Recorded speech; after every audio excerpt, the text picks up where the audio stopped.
Castanheda, host aqui do Compartilha Cast. Aqui no podcast você vai encontrar diversas histórias que vai te ajudar na sua vida, na sua carreira.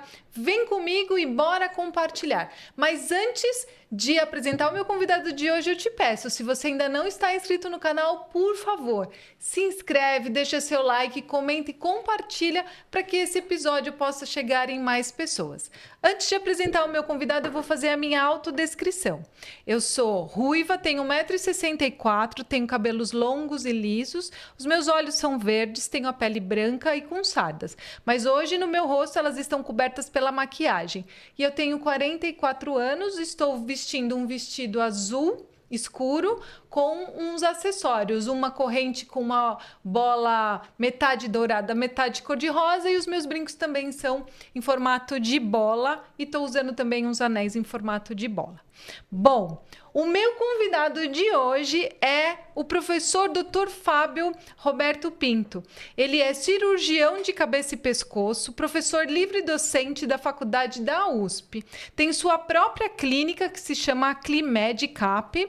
Ele também faz, cirurgias, como eu já disse, ele é um cirurgião. E ele já trabalha e cuida de pessoas há mais de 20 anos. Pode ter certeza que ele vai contar tudo aqui pra gente hoje, porque vamos falar como que construiu uma carreira médica de sucesso com o Dr. Fábio Pinto, o cirurgião cabeça e pescoço. Seja muito bem-vindo, Fábio, ao Compartilha Cast. Obrigado aí pela oportunidade, aí pelo convite. Eu nem continuei te descrevendo, porque você vai contar tudo aqui pra gente, mas antes da gente começar, eu quero te fazer a sua autodescrição. O Fábio, ele tem 54 anos, ele tem a pele branca, tem 1,70 m de altura, tem os cabelos grisalhos, os seus olhos são verdes, ele está vestindo hoje um terno bege, uma camisa verde com uma gravata cor de terra. Então, Fábio, vamos começar já. Quero te perguntar como que tudo começou, de onde surgiu a vontade de ser médico, de ajudar pessoas e principalmente, como que você escolheu ser cirurgião cabeça-pescoço? Bom, de cabeça e pescoço, é assim que fala, né? De ser médico, vamos lá. Quando eu era criança, adolescente, eu gostava... No colégio eu gostava de biologia. Eu não gostava de exatas, não gostava dessas áreas aí de exatas. Eu ia bem em tudo, mas essa parte das biológicas eu gostava. Quando começou o colegial, que hoje eu ensino médio, que mudou tudo. Mudou tudo. No colégio que eu estudava no Arquidiocesano de São Paulo. Uhum. Não sei hoje como é que tá, mas na época você escolhia uma das 3 áreas, ou biológicas, ou exatas, ou humanas. Sim, na minha escola também era assim. E o currículo era um pouco diferente, você tinha mais peso em algumas áreas. Aí eu fui para biológicas. E assim, tinha laboratório de biologia, então tinha lá uma parte do laboratório de biologia que a gente operava os bichos. Desde anelídeo, lá desde minhoca até o mamífero, que era o coelho.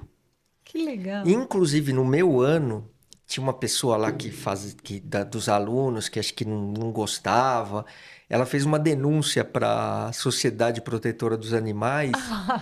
E aí o último animal, que era o coelho, que era o mamífero, teve que já ser sacrificado, teve que ser morto, porque os outros bichos era tudo vivo. Anestesiava tudo. E tinha um professor, ele anestesiava, a gente abria os bichos lá para ver a anatomia, o bicho vivo. Que legal. Coração isso. batendo, tudo, né? E aí depois, no final, ele sacrificava lá e descartava o animal. Então começou daí. E aí eu tinha algumas opções dentro da área de biológicas, que era medicina, veterinária, odonto. E eu acabei indo para medicina, que era a maior área e onde eu teria uma gama de alternativas para seguir maior, né? Do que na odontologia e do que na medicina veterinária. Aí eu prestei o vestibular. No primeiro ano eu não entrei. faltou pouco. Aí no segundo ano eu entrei na faculdade da USP e comecei em 1990. Esse foi o meu primeiro ano. E ao longo da faculdade você vai se identificando com algumas áreas, tudo. E assim, o cirurgião ele é muito diferente do clínico. Muito diferente. É uma questão de jeito de ser. Olha que interessante Não, isso. total, jeito de ser. E então, assim, são pessoas assim, muito objetivas, que não tem muita paciência para ficar divagando. Não que eu não estou criticando, entendeu? Mas assim, são pessoas muito diferentes. São mais diretos. Totalmente. Já que tem um problema, vamos resolver e Não, pronto. em tudo na vida. Em tudo. Interessante isso. Não existe assim uma coisa de você, que nem um advogado, vamos fazer uma reunião, vamos estudar o caso, vamos analisar. Não tem isso aí. Não tem. Quem não é assim, é melhor não fazer cirurgia ou tá na área errada. Então, ao longo da faculdade, você vai se identificando, que você passa na anatomia, técnica cirúrgica, que opera cachorro, enfim. E aí vai indo. E aí chega no final do sexto ano, aí você tem que escolher, porque aí é outro concurso, outra prova, que é a prova de residência. E aí você vai ou para uma área clínica ou para pediatria, aí tem gineco, ortopedia, enfim. Aí você vai para cirurgia geral, para a residência de cirurgia geral, que são 2 anos. Aí na residência de cirurgia geral você passa em vários estágios, vascular, cirurgia de tórax, cirurgia pediátrica, pronto-socorro tal, e a cirurgia de cabeça e pescoço. Porém, é assim, desde o quarto ano, eu já acompanhava uma equipe de cabeça e pescoço. Que um colega, na verdade um amigo, né? Que ele era um conhecido já. Ele era filho do sócio do meu pai, que é advogado. E ele fazia cabeça e pescoço. Aí ele me chamou e ele já tinha terminado o cabeça e pescoço e tinha um serviço que era lá é um Instituto Brasileiro, é o IBCC, lá na Moca, que é do São Camilo. Na época não era do São Camilo. E um professor da cabeça e pescoço, ele era o responsável por esse serviço, e eles iam lá operar, e fazer ambulatório, iam lá operar. O pessoal novo, que tinha acabado Se formar. de se formar, eles iam lá, porque ele tinha o serviço, e o pessoal ia lá para pegar a mão mesmo, para operar bastante tudo. Tinha cirurgias bem grandes. Aí ele me chamou, e aí eu comecei a frequentar. Era de quinta-feira à tarde. Então, de quinta-feira à tarde, assim, a não ser que tivesse uma matéria muito, assim, importante, quinta-feira à tarde matava a aula e ia para lá. E aí eu entrava em cirurgia. Então, lá aprendi a me paramentar, lá eu aprendi a montar uma mesa que eu instrumentava para eles. Lá eu aprendi a montar mesa, lá eu dei os primeiros pontos. Então, coisa pequena, eles começaram a deixar eu operar, coisinha pequena, né? E então, quando eu cheguei no sexto ano da faculdade, eu já tinha uma história na especialidade de acompanhar. E aí foi meio que automático na residência. Eu não encontrei nenhuma outra especialidade que me encantasse e que me fizesse sair da cabeça e pescoço. Aí eu já estava muito enfronhado já. Já estava produzindo trabalho científico, já estava bem enfronhado dentro da cabeça e pescoço. Aqui no seu currículo, né, eu até nem continuei, mas você já está com uma carreira sólida aí de mais de 20 anos. 25. 25 anos, uau, muito bom. Começou muito cedo, né, Fábio? Então eu acho que por isso você foi já, desde quando te apresentaram esse caminho, você está aqui conectado sendo esse cirurgião. E como que essa sua especialidade pode ajudar as pessoas, né? Principalmente, quais são as doenças que hoje você Perfeito. cuida para que a gente possa esclarecer para as pessoas, né? Quando a gente fala cabeça e pescoço, quem que Exato. procura o médico de cabeça e Então, pescoço? assim, tem várias doenças nessa região, nesse território. Então, a gente só não aborda o cérebro, a medula espinhal e E a coluna, né? Então, o cérebro, a medula é o neurocirurgião, e a coluna cervical, alguns neurocirurgiões fazem, outros ortopedistas. O resto, todo o restante, a gente que trata. Ela tem áreas assim em comum com pouco não, em comum com otorrinolaringologia, um pouco com cirurgia plástica, dessa parte de tumor de pele e tudo. Mas assim, a nossa formação da anatomia da região, ela, em relação a todas as outras, ela é a mais completa, né? Então, assim, principal doença, isso é em consultório, tireoide. Tireoide. Nódulo de tireoide, hoje a gente opera muito mais câncer do que operava há 20 anos atrás, muito mais. Aí você tem os outros tumores, né? De laringe, de boca, de língua, que são as doenças mais graves. Aí tem doença congênita. O que é uma doença congênita? Por exemplo, a principal é o cisto tireoglosso, é o cisto do ducto tireoglosso. Então, na formação da tireoide, quando a tireoide se forma, ela pode deixar um resquício embrionário ali, que normalmente se fecha, ele pode deixar patente e isso forma um cisto, que fica na região mediana do pescoço. E esse cisto, ou ele aparece ao nascimento, ou ele pode aparecer em qualquer idade.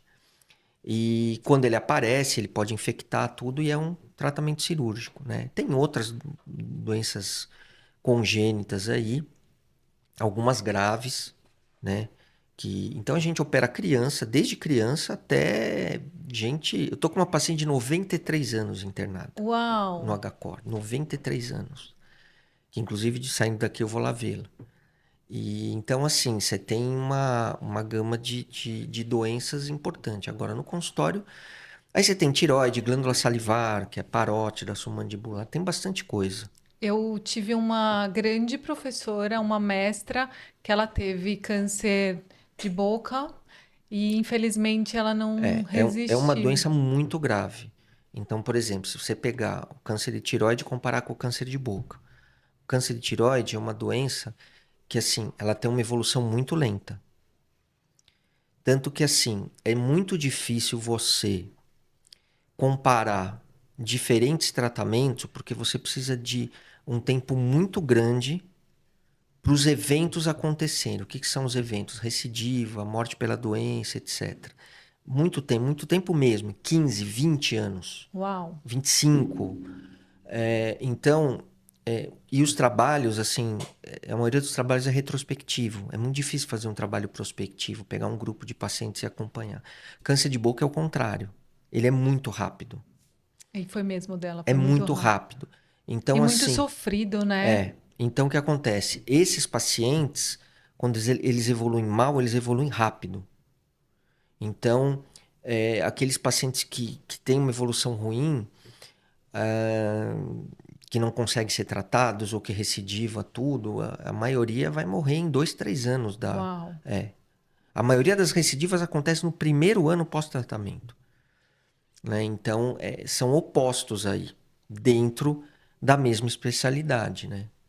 E aí, Fábio, eu descobri que você utiliza uma técnica específica. Conta pra gente qual que é essa técnica específica ou você quer guardar segredo para Não, seus...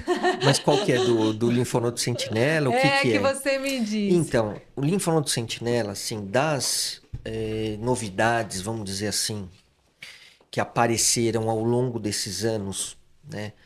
Além do desenvolvimento das técnicas de reconstrução, que é outra coisa que progrediu bastante, o linfonodo sentinela é o seguinte, ó, nos tumores de boca iniciais, que é tumores aí menores que 4 centímetros, tumores aí, vamos dizer, inicial mesmo é menos que 2 centímetros, 2 e pouco, 4 já é um tumor mais avançado.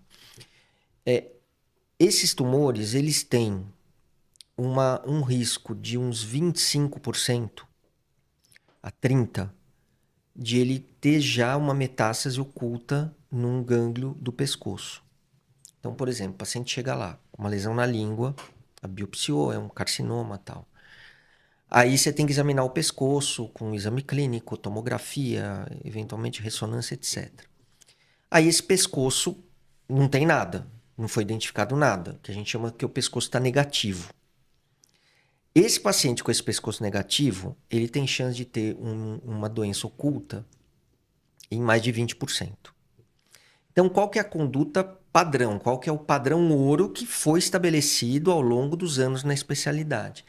Esses pacientes com pescoço negativo, eles devem ser submetidos a um esvaziamento cervical de princípio, Uau! né, das principais cadeias. Por quê? Porque se esse paciente tiver uma doença oculta, ela não for tratada e essa doença aparecer, isso tem um impacto na sobrevida muito grande. Esses pacientes, assim, vão evoluir mal, então, em termos de sobrevida. Então, assim, é melhor fazer o esvaziamento, que não é uma cirurgia pequena, tem sua morbidade, tudo, suas complicações, e vir negativo do que você ficar observando e o paciente ter recidiva e acabar tendo uma evolução ruim, né? Inclusive, anos atrás, faz tempo, saiu um trabalho da Índia, que é o país que mais tem câncer de boca no mundo. Olha que interessante isso. Mais tem câncer de boca no mundo, em que eles mostraram que o esvaziamento profilático eletivo, eles conseguiram demonstrar que ele impacta na sobrevida em relação ao acompanhamento. Então, assim, não se discute mais, que se discutia, ficar observando o pescoço. Bom, só que, o que acontece? Você vai fazer essa cirurgia em todo mundo. Mas você vai beneficiar 25, 30% só. Ah, então não é muito. Os outros 70%, você vai saber que era negativo. Isso vai impactar no prognóstico, em tratamento complementar e tal. Então, 70% você só vai saber que era negativo, que você só... A gente chama de estadiamento, quando você tem uma análise do tamanho do tumor, tudo e dos linfonodos. Então, você vai ter esse estadiamento já com biópsia, que eles vão analisar todos os gânglios. Então, no esvaziamento, assim, de princípio, com câncer de boca, bem feito, com patologista procurando, vai sair 30, 40 linfonodos de um lado do pescoço. Uau! Então, assim, só que não é uma cirurgia, não é uma cirurgia de tireoide, assim. É uma cirurgia que ela não é pequena, Ela você é manipula grande. muita estrutura. O paciente pode ter algumas complicações motoras, né? De ficar com o lábio um pouco torto, ter alguma alteração no nervo que nerva o trapézio, pelo menos transitória, né? Eu nem discuto a cicatriz, nem estou falando do tamanho da incisão. Então aí, o linfonodo sentinela, o que ele é? Ele é uma alternativa que fica entre você observar o pescoço, que já sabe que não é bom, e o esvaziamento de princípio. Então, como é que é? Esse paciente, no dia da cirurgia, ele injeta um tipo de contraste que é um contraste radioativo, que é o tecnécio. Aí ele vai na mesma hora para uma gama-câmara, é tipo um PET, vai. Entendi. Mais ou menos. É uma cintilografia. Aí ele vai para a gama-câmara. E aí, eles ficam fazendo imagem, faz imagem assim a cada 30 segundos. Então, nas primeiras imagens, vai aparecer só o local de injeção. Vai chegar um momento que vai aparecer o primeiro linfonodo. Porque, na verdade, assim, aquele tecnécio, ele vai entrar na corrente linfática e ele vai mostrar qual que é o primeiro linfonodo daquela região onde está o tumor. Não que tem doença ali. Aí, esse linfonodo é o linfonodo sentinela, que é o primeiro que, se a doença disseminou, é o primeiro que está acometido. Às vezes pega mais que um, pega dois, tudo. Aí, beleza, mapeou, né? Aí você sabe qual que é o linfonodo. Aí o paciente vai para o centro cirúrgico. Aí tem um aparelho que é um probe, que ele capta a radiação. Aí você vai lá, tira o tumor, aí abre o pescoço naquele lugar, e aí você vai com esse probe, e ele vai apitando. Aí você acha esse linfonodo, ou dois. E aí você tira esses dois, mas ali só tira, você não mexe em nada. Aí esse linfonodo vai para análise. Se ele vier negativo, a chance de você ter alguma doença metastática que está fora daquele linfonodo é menos de 5%. Se ele vier positivo, aí tem que fazer o esvaziamento, que você faz no segundo tempo. Então, assim, ele seleciona os pacientes que vão se beneficiar do estadiamento. E os que não, e os que ele vem negativo, é aquele paciente que ia dar negativo, só que com muito menos morbidade. Então, é uma técnica que existe faz algum tempo e que eu trabalhei alguns anos no ICESP, no Instituto do Câncer do Estado de São Paulo. E lá eu era chefe do grupo de boca e orofaringe. Então, não se fazia linfonodo sentinela lá e no HC. Eu que comecei a fazer. E quando eu saí, que eu fiquei lá de 2010, acho que até 2017, tinha uns 50, 60 casos feitos. E hoje, até hoje, é conduta no ICESP. Que bom. Então lá, tumores pequenos, eles vão ser submetidos a essa técnica. No consultório tem menos. Mas eu tenho alguns casos, eu tenho alguma experiência desse tipo de técnica com linfonodo sentinela. Porque, assim, porque você tem que ter uma estrutura que te dê confiança que você não está pegando um falso negativo, né? Então eu tenho no consultório aí, eu tenho quase 10 casos aí, não sei exatamente. Recentemente eu fiz um, né? E assim, os pacientes foram muito bem. E deu mais ou menos esse número aí, de 25, 30% Que bom. de positivo. Ah, De positivo. E os outros foram negativos. E nesses negativos, você não faz nada, só acompanha. só E acompanha. dos que deram negativos, até agora nenhum teve recidiva no pescoço, que seria o ótimo. falso negativo. Ô, Fábio, eu vou te Deu para chamar. entender? Deu para entender. Eu vou te chamar de Fábio. Lógico. Vocês vão entender por quê, né? Porque se eu ficar chamando de doutor, Não, vai fica ficar muito formal. formal essa gravação. E aqui a gente tá mesmo para que eu seja a porta-voz das dúvidas de vocês. Sim. O que as pessoas podem fazer para prevenir essas doenças? Porque hoje, o que eu tenho acompanhado, e eu sou muito adepta a não falar de doenças, e sim o que eu posso prevenir para não adoecer? Porque eu entendo que nós temos a predisposição para algumas doenças geneticamente. Sim. Mas tudo que a gente faz contribui muito para o agravamento de fazer com que aquela predisposição que eu tinha se tornar torne uma doença. a doença.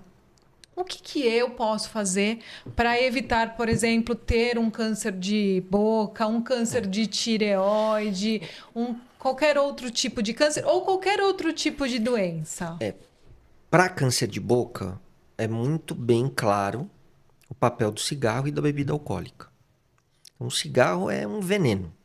Ele tem uma quantidade grande de carcinógenos lá, que não é a nicotina, porque a nicotina causa dependência, né? Dependência química no cérebro lá, ela se liga no receptor de dopamina, libera dopamina. De forma que o paciente precisa da nicotina para liberar, ele não libera mais a dopamina sozinho. O problema é o que vem junto com o cigarro, que tem lá os carcinógenos que vão causar mutação naquelas células onde a fumaça lá do cigarro vai ter contato. Então vai ser na boca, na laringe, na faringe, pulmão, tudo onde passa ali. Esôfago, enfim. E o álcool, ele também é um fator de risco, mas principalmente ele permeia a ação do tabagismo, né? Então esses dois juntos é o a ponto morte, né? crítico, né? Outra coisa, para a boca, a higiene, o cuidado com os dentes. Então, essa senhorinha aí que eu falei, ela desenvolveu um tumor, né? E que a causa foi dentes aí de mau estado de conservação. Então, dentes quebrados, aqueles cacos de dente que fica machucando, sabe? Fica machucando, machucando, machucando e pode gerar um tumor. Porque ele vai dando atrito na gengiva, Isso, né? na gengiva, na língua, fica machucando. Aí fica lá um processo de reparação, tal. Aí uma célula lá sai diferente e pronto. Esses três são os principais. Para câncer de pele, o sol. Tireoide, não tem muito o que fazer, né? Aí a pessoa fala, alimentação, vida saudável, não ficar com obesidade, tudo isso Ajuda. ajuda, né? Mas para tireoide, assim, não tem muito o que você falar, olha, não faça tal coisa. O único fator de risco bem conhecido para câncer de tireoide é pacientes que se expuseram à radiação. Então, por exemplo, quem trabalha com raio-x, alguns dentistas, tudo, mas não é a regra que a gente vê. A gente vê câncer de tireoide em todo mundo, desde pessoa muito nova até pessoa com bastante idade. Então, tireoide, o único jeito é fazer ultrassom uma vez por ano. E se aparecer um nódulo suspeito, vai fazer a punção Vai Na acompanhando. verdade, o câncer de tireoide, como outros aí, o da próstata, por exemplo, você vai fazer o exame para fazer um diagnóstico precoce se ele aparecer. É isso. E ele é um dos cânceres que a gente é o menor dos casos, porque eu vou lá e tiro, ele não vai me dar muitas outras sequelas. Então, depende. Depende? Depende. É assim. Essa história da tireoide é assim, tem que tomar cuidado. Por quê? O que acontece? É uma doença muito lenta. Então, se ela não for tratada de uma forma adequada, pode haver uma recidiva muito tardia. Então, assim, eu tenho, nesses anos todos, eu vi as coisas acontecendo. Inclusive caso meu, né? Então, eu tenho paciente que eu recebi, que foi operado há 13 anos atrás, bem operada, e que teve uma recidiva em gânglio do pescoço, e que teve que fazer um esvaziamento grande, né? Então, o primeiro tratamento, ele é muito importante. Então, hoje, o que eu tenho de convicção em relação ao câncer de tireoide, ele se baseia no seguinte. Primeiro, o tempo de vida da população aumentou muito. Então, hoje, não é raro você ver pacientes com mais de 80 anos, 85, 90. Sua paciente de 93, né? Exato, né? Antes, assim, e você vai lembrar, você é mais nova que eu, mas você deve, na sua época, acho que ainda era assim. Tinha pessoa lá que fazia 80 anos, tinha uma festa. No meu tempo era assim, se a senhorinha fazia 80, dava festa, né? Porque a maioria morria antes. Sim. Se morria muito cedo antigamente, né? Então, o que acontece? Hoje, você opera uma pessoa aí de 40 anos. Então, se ela viver até os 90, ela tem 50 anos para que, mesmo um tumor de uma evolução lenta, tenha uma recidiva. E a recidiva sempre é pior. Sempre. O problema do câncer de tireoide, qual que é? É quando a doença atinge gânglios da região lateral do pescoço. Quando ele está na região central, ele vai ser operado por uma incisão de tireoide normal, tudo tal. Então, quando ele atinge a região lateral, aí começam os esvaziamentos grandes. E alguns desses pacientes você não consegue ter um controle total da doença. Ele sempre vai ficar, o marcador sempre vai ficar positivo e ele pode ter outras recidivas. Entendi. E isso pode demorar para acontecer. Geralmente demora. Aí tem mais um fator que, assim, que não se leva em consideração em trabalho científico, nada. Então, hoje, vamos dizer, o paciente está com uma condição boa, ele tem um convênio bom. Daqui a 20 anos, 10, a gente não sabe. Se você for ver o custo, isso falando em saúde privada, suplementar, o custo dos convênios das operadoras, ele vai tendo um custo exponencial, que aí chega uma hora que às vezes a pessoa muitos não conseguem pagar. Então, assim, eu vi paciente que tinha lá um plano do Einstein, tudo, e que ele foi caindo, e hoje ele está em plano muito simples. Não, e hoje também, Ou até não tem mais. hoje, principalmente esses planos, o que eles fazem? Eu, por exemplo, tenho um plano particular. O mesmo sendo meu plano particular, ainda tem coparticipação. E cada vez mais vai ficando muito caro toda essa questão, porque, como você mesmo disse, né? população está envelhecendo Isso. muito mais, e aí eles não estão dando conta de Então, segurar, o que né? que acontece? Esse paciente que hoje tem condição de operar com um médico particular, num hospital bom, tudo, amanhã pode ser que ele não consiga nem ir no médico. Ou ele vai cair numa parcela lá de tratamento que a doença dele não vai ser prioridade. Uhum. Porque, por exemplo, no SUS, o que que é prioridade? Câncer de boca, laringe e tal, que mata o cara rápido. O câncer de tireoide, ele não vai ser a prioridade. Então, ele pode ter uma evolução ruim porque a classe social dele caiu ao longo do tempo. Então, como é que eu vejo? Aquele paciente que hoje tem um nódulo de tireoide suspeito, maligno e tal, você tem que fazer a operação que vai dar maior chance de ele nunca mais ter nada. Porque isso pode acontecer, né? Ele pode não conseguir acompanhar para sempre e ter uma recidiva lá na frente e ter uma evolução ruim. Então é importante que as pessoas estejam sempre em contato com o médico, sempre se cuidando, Sim, olhando a sua saúde, para não esperar que aquilo seja exato. agravado e já Isso. resolva tudo que precisa se resolver agora, porque a gente não sabe o dia de amanhã, né, Fábio? Não, não. Você hoje é chefe da equipe de retaguarda de cirurgia cabeça e pescoço no Isso. HCor. Sensacional. E aí, quais foram os maiores desafios e aprendizados que você teve aí ao longo da sua carreira, Fábio, ao liderar uma equipe, principalmente sendo um hospital de referência como Então, esse? a história do HCor, assim, ela foi meio... Uma coisa meio assim...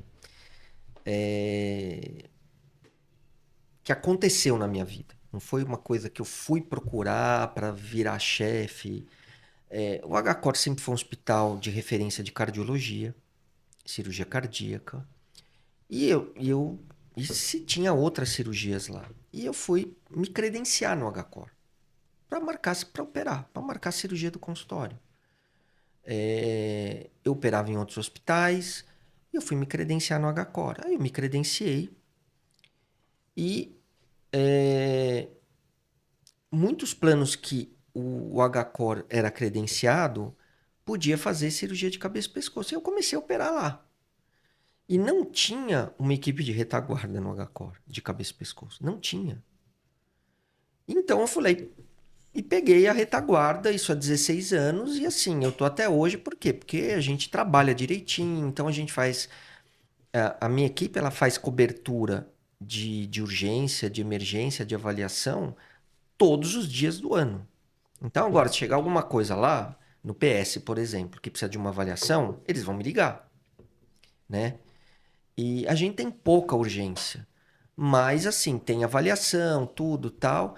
E aí, com o tempo, você vai tendo uma rede de contato lá que vão te encaminhando o paciente. Os próprios cardiologistas, por conta do contato que foram tendo comigo, começaram a pedir mais ultrassom. Enfim, tanto que é possível que eu seja um dos cirurgiões de cabeça e pescoço de São Paulo, pelo menos, que mais opera homem.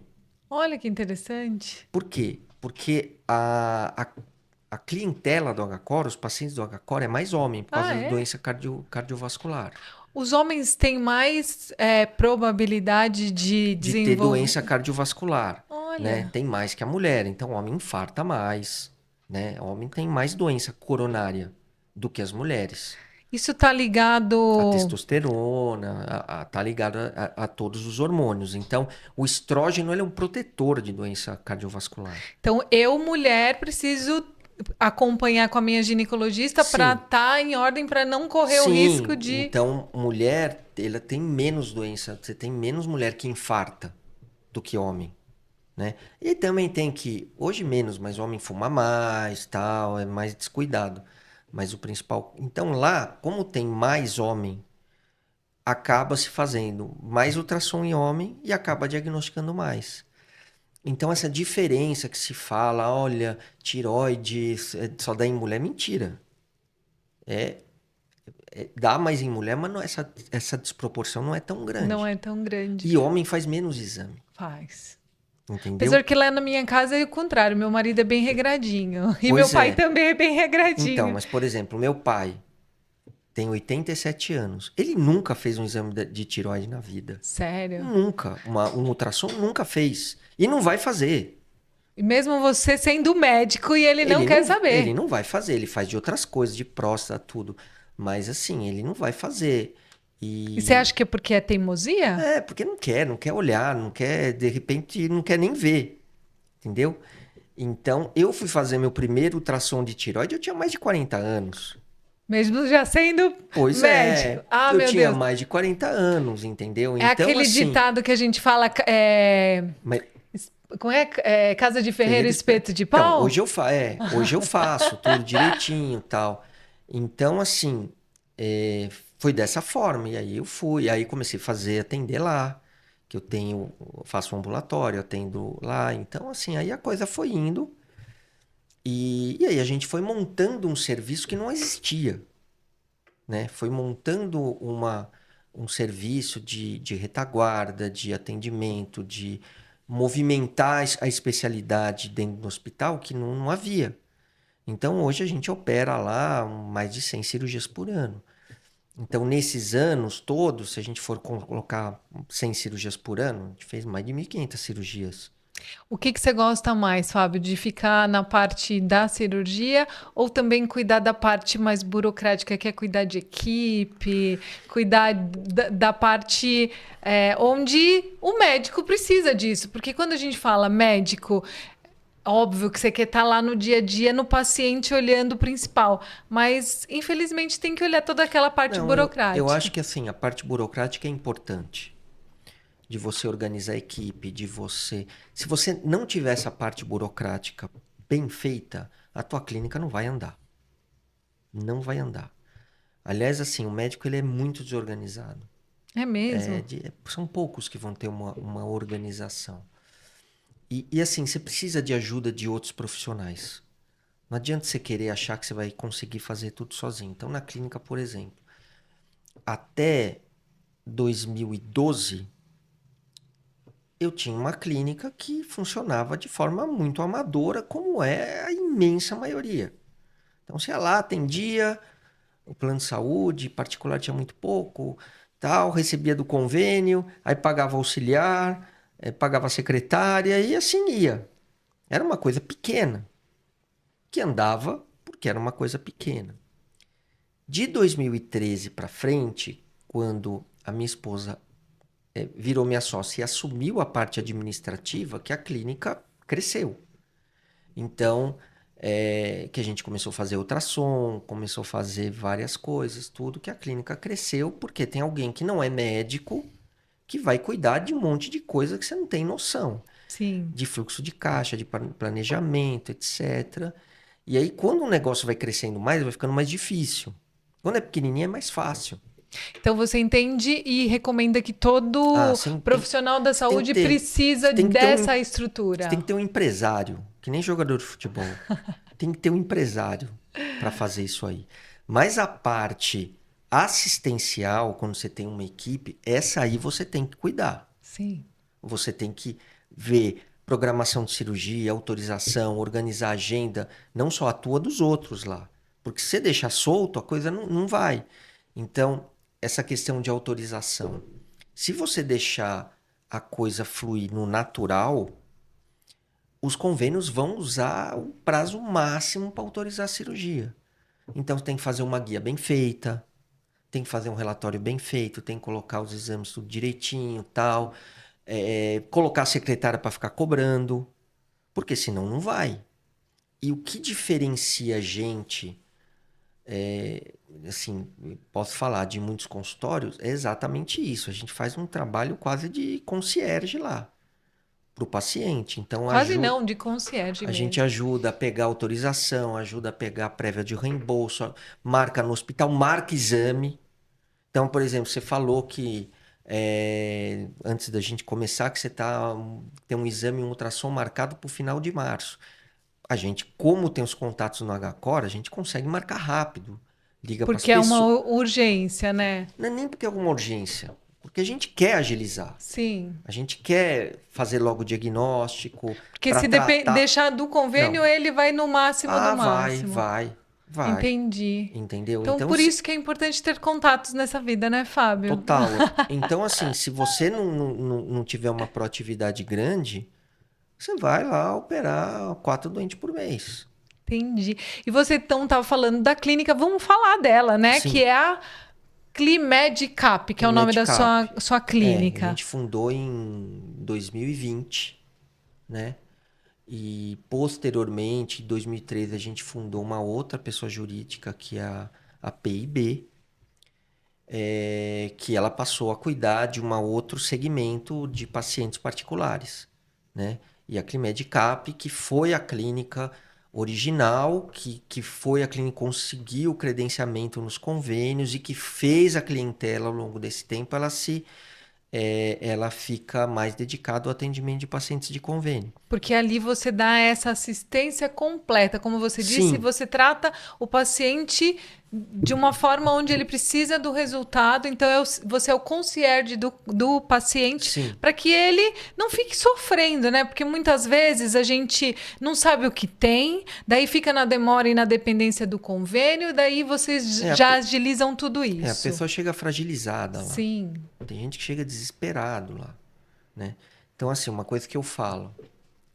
Primeira consulta de alguém que, por exemplo, tá com um diagnóstico de câncer, ou suspeita. A primeira consulta é assim: a pessoa tem que sair melhor do que entrou. Isso aí é, é o objetivo. Ele sair com instrução, sair com informação precisa. Porque tem muita informação na internet que é imprecisa, de Google, tudo e tal. Então ele sai tranquilo que ele vai se tratar, né? Ele tem como ficar bom e que ele vai ser assistido.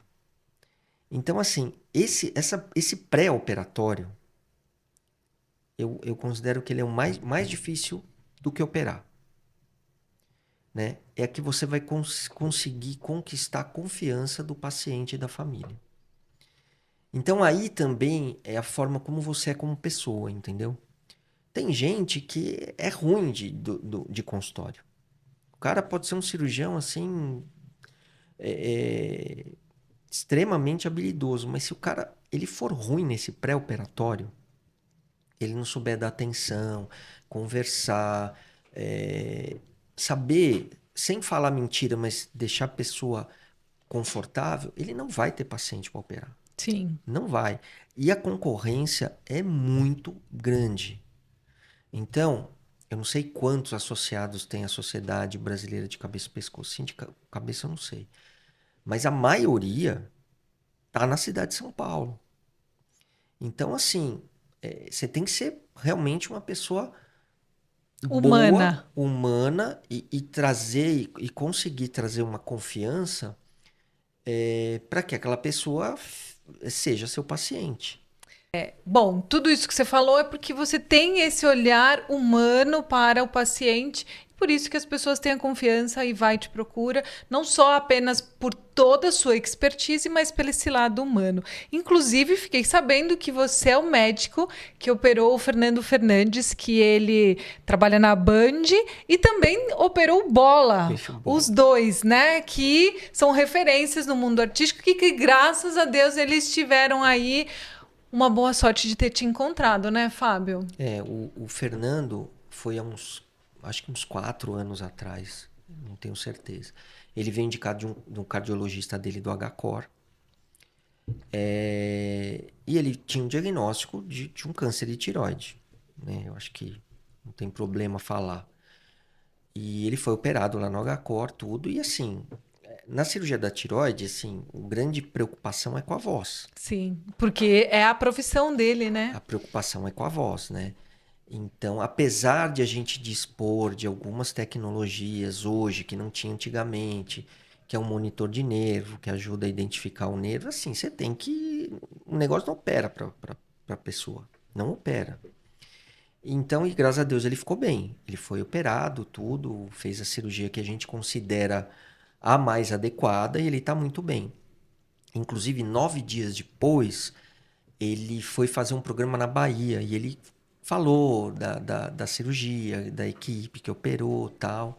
E por um tempinho o pessoal da Band sabia, né? E ele comentava, ele citou a gente algumas vezes. E ele tá muito bem, Graças a tá? Ele tá Deus. bem. O Bola foi depois. O Bola acho que faz uns 2 anos. Acho que faz uns 2 anos ou um É ano que a e gente meio. se perde. Depois que teve a É, pandemia, a gente não sabe se é 2 anos antes, se é 2 anos não, não. depois. O Fernando Fernandes talvez tenha sido durante a pandemia. O Bola foi. Não, acho que não foi ano passado, acho que foi 2023. Precisa, assim, é muita Não tem gente que a problema, gente porque a gente já opera. está em 2025 e a gente está perdido É. mesmo. Então o Bola tinha um tumor de parótida, que é uma glândula salivar que fica aqui.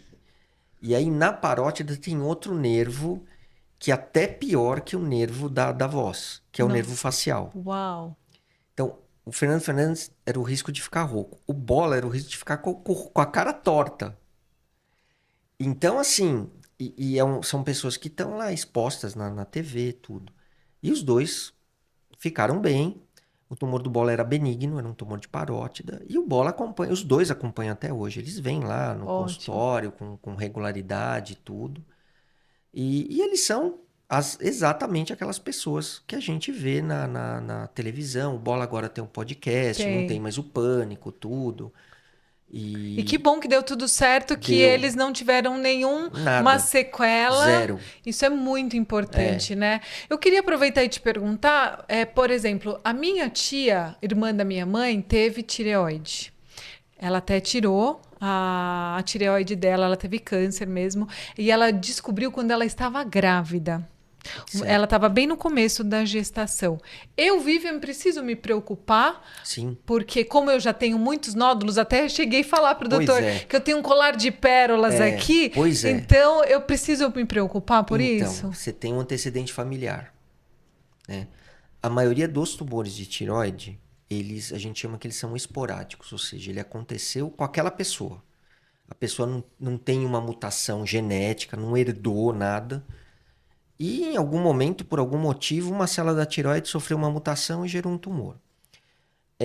Aí tem uma parcela que é pouco, vai, 5 a 10%, que é uma doença familiar. Então a pessoa nasce com aquele gene já e em algum momento aquilo pode se manifestar. Quando que a gente sabe que é uma doença familiar? Então a gente vai levantar aí essa preocupação quando tem 2 pessoas, parentes diretos que tiveram a doença. Se tiver um terceiro, a doença é familiar. Então assim, ao longo desse tempo, hoje faz tempo que eu não os vejo, porque o paciente, como a doença é indolente, está sempre tudo bem, eles acabam perdendo o segmento.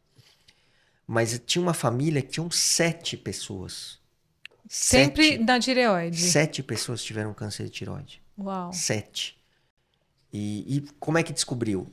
Teve 2 pessoas, aí começou a fazer ultrassom em todo mundo, e aí foi diagnosticando. Então, assim, esse negócio de ter bastante nódulo, precisa ver a característica do nódulo, se tem algum nódulo que precisa ser puncionado. E o problema de ter muito nódulo é o seguinte, chega uma hora que você já não sabe mais qual nódulo que é novo, qual que não é. Então, assim, você precisa colocar um monte de coisa, não é que vai operar todo mundo, Tá. né? Agora, o tamanho, ele não é um bom marcador para falar que o nódulo é de risco ou não é. Pode deixar que eu vou fazer o ultrassom conforme a gente já combinou e depois você vai olhar Isso. para mim e eu vou ficar aqui na expectativa que eu não preciso fazer nada. Não, Na sim. minha família, Fábio, muitas pessoas tiveram câncer em vários lugares. Então, tive prima que teve nos seios, eu tive tio que teve no cérebro, todos os meus tios ruivos, igual eu, tiveram câncer de pele. Então, muita gente... É que é uma família muito grande. Nós somos em eram 14 irmãos, então imagina, a família é grande mesmo. Mas então tem que ficar atenta para realmente... Os ruivos, eles têm esse risco maior, né? Eles têm esse risco maior de câncer de pele. É uma pele mais branca, tem as sardas, tudo. Então, eles têm mais risco. Eu passo protetor, aí eu acordo, a primeira coisa que eu faço é protetor. Essa luz aqui... Então, eu acordo, escovo o dente radiação, e passo protetor. Tem radiação ultravioleta. Então, ela causa. E o câncer de pele, a maioria das vezes é tranquilo, mas às vezes não é. Já vi casos bem... às vezes não é. Às vezes é uma doença que pode ser mais agressiva, avançada, tudo. Então... algumas pessoas com algumas características aí de pele, tipo olho claro também, né? Pele clara, olho claro. Eu tenho todas as características, né? Eu também, eu só não sou ruivo. Mas eu tenho colegas aí de profissão que já tiveram. Minha mãe já teve. Então vamos, pessoal, você que tá aí nos ouvindo, fique atento a todas as dicas do doutor. Se você sente que tem alguma coisa que você acredita que não é normal, procura o médico mais próximo, procura o doutor. Deixe seu comentário aqui no episódio, né? A gente vai encaminhar tudo para que você não tenha que passar por um caso bem sério aí. E o importante é a gente prevenir. Claro. Tudo, sempre, né? Sem dúvida.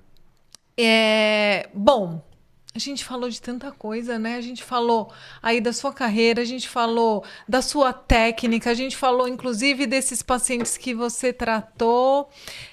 Posso dizer que eu não conhecia muito da especialidade. Eu acabei procurando um médico de cabeça e pescoço quando eu diagnostiquei. Eu falei, gente, não é normal isso, né? E eu fui conhecendo ainda mais porque quando eu tive a minha professora mestra, que ela infelizmente faleceu disso de boca, daí eu falei, não, a gente tem que trazer essa informação para mais pessoas que já me acompanham, para que as pessoas fiquem atentas. Sim. Então, a prevenção é o autocuidado, é sempre parar de fumar, parar de vez em quando tomar uma bebida, não tem problema, mas ainda mais juntar álcool com bebida é complicado, né? E as bebidas destiladas são piores. Então, o índice lá, aquela porcentagem de álcool, né? Então, por exemplo, aguardente é pior que uísque, que é pior que vinho, que é pior que cerveja. Então, cerveja é o mais tranquilo, né? Mas, assim... pela porcentagem do álcool etílico na bebida. Agora, câncer de boca, ele não é difícil da pessoa perceber, como também de laringe não é. Então, por exemplo, câncer de boca, ele vai aparecer como uma afta, como um machucado. Então, assim, uma afta que não cicatriza em 3 semanas, tem que ver. O problema é que alguns outros profissionais que vão ver esse paciente pela primeira vez, tipo dentista, tudo, alguns não têm uma formação acha que é uma infecção, começa a tratar e não sei o quê, e chega uma hora que a coisa está avançada. Mas uma afta que não cicatriza em 3 semanas, uma rouquidão que não melhora em 3 semanas, uma dor para engolir que não melhora, né? Precisa ver o que é. Uma pessoa que de vez em ela com muita facilidade fica rouca. Não que ela fique rouca o tempo todo, mas vira e mexe ela tá rouca, é importante ela então ir atrás de um profissional. Aí assim, quando melhora, vai e volta, melhora, aí provavelmente uma laringite, é algo assim, alérgico, tudo. A rouquidão de tumor de laringe, ela não melhora, ela só piora. Só piora. É aqueles que chamam granuloma, alguma coisa assim, que fica na garganta? Não, assim, os tumores mais frequentes da prega vocal. Ah, entendi. Né? Que é carcinoma. Carcinoma. Mas o sintoma vai ser esse, né? Começa a ficar rouco, a voz fica diferente, e aí vai piorando, até chegar a um ponto em que aquilo fecha e a pessoa não consegue respirar, né? Mas isso demora para acontecer. Demora, assim, meses, né? Que demora anos. Tá. Demora então é sempre meses. Ficar bem atento a tudo isso. Outra coisa, nódulo no pescoço. Apareceu lá um nódulo, um gânglio no pescoço que não some, que tá grande e tudo, e que não some, não vai embora. Tem que ver.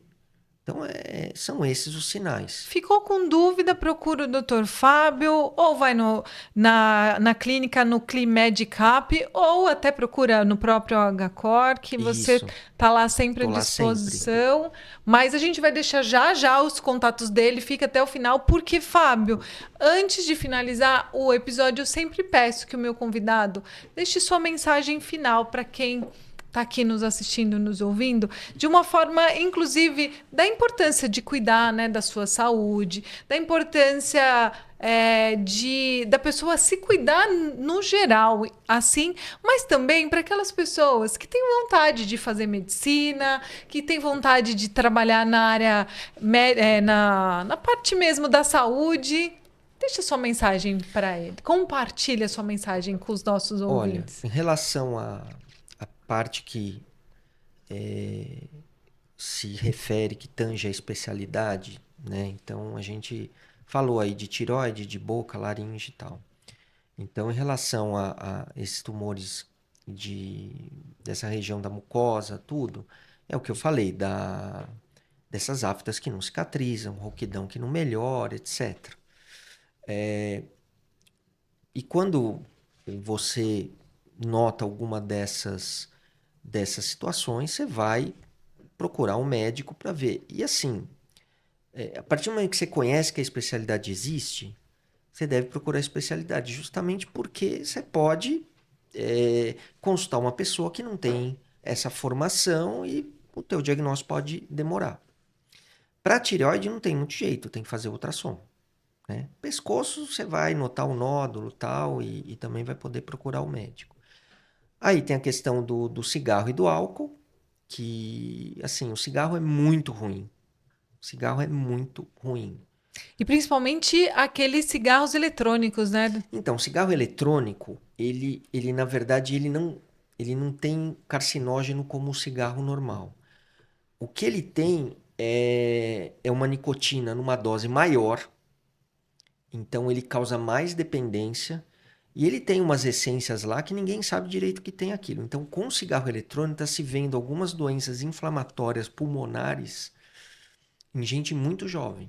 Então, o cigarro eletrônico, ele teoricamente vai dar menos câncer, mas ele dá algumas doenças pulmonares piores, que no cigarro normal vai demorar para ter enfisema, essas coisas. Então, o cigarro eletrônico é ruim. É muito ruim. É muito ruim, porque vicia muito. Porque as pessoas, além de tudo, já ouvi falar que colocam outras coisas dentro daquilo. É É. complicado. Narguilé, essas coisas aí. Aí, para pele, protetor solar, tal, principalmente quem é mais branco. E assim, agora os hábitos saudáveis, de fazer exercício, de não ter sobrepeso, de comer melhor, Cuidar do cuidar estresse. do estresse, que é difícil, É. é muito difícil. Então, assim, a gente que é cirurgião, que faz medicina, é difícil. A rotina nossa é muito estressante e cansativa, né? Então, assim, eu conto nos dedos os dias do mês que eu almoço. Por quê?